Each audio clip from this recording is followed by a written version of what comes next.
আপনি তো বুঝেন এগুলো। আমি ডিবিতে যাচ্ছি না, আমরা কোথায় যাচ্ছি? ডিবিতে। বলেন। বৈষম্য বিরোধী ছাত্র আন্দোলনে যাত্রাবাড়ি থানায় দায়ের করা হত্যা মামলায় আলোচিত সমস্ত কন্টেন্ট ক্রিয়েটর তৌহিদ আফ্রিদিকে গ্রেপ্তার করেছে পুলিশ।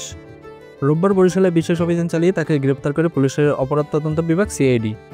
বৈষম্য বিরোধী আন্দোলনে যাত্রাবাড়ি থানায় দায়ের করা হত্যা মামলায় 11 নম্বর আসামি তৌহিদ আফ্রিদি। এই মামলায় প্রধান আসামি সাবেক প্রধানমন্ত্রী শেখ হাসিনা। এই মামলায় আসামি করা হয়েছে সাবেক সড়ক ও সেতুমন্ত্রী ওবায়দুল কাদের, পুলিশের সাবেক আইজিপি আব্দুল্লাহ আল মামুন সহ আরও অনেককে। গত 17 আগস্ট একই মামলায় 22 নম্বর আসামি তৌহিদ আফ্রিদির বাবা মাই টিভির চেয়ারম্যান নাসিরউদ্দিন সাথীকে গ্রেপ্তার করে ঢাকা মহানগর পুলিশের গোয়েন্দা শাখা ডিবি। এই মামলায় মোট 25 জন ছাড়াও অজ্ঞাত আরও 150 জনকে আসামি করা হয়েছে।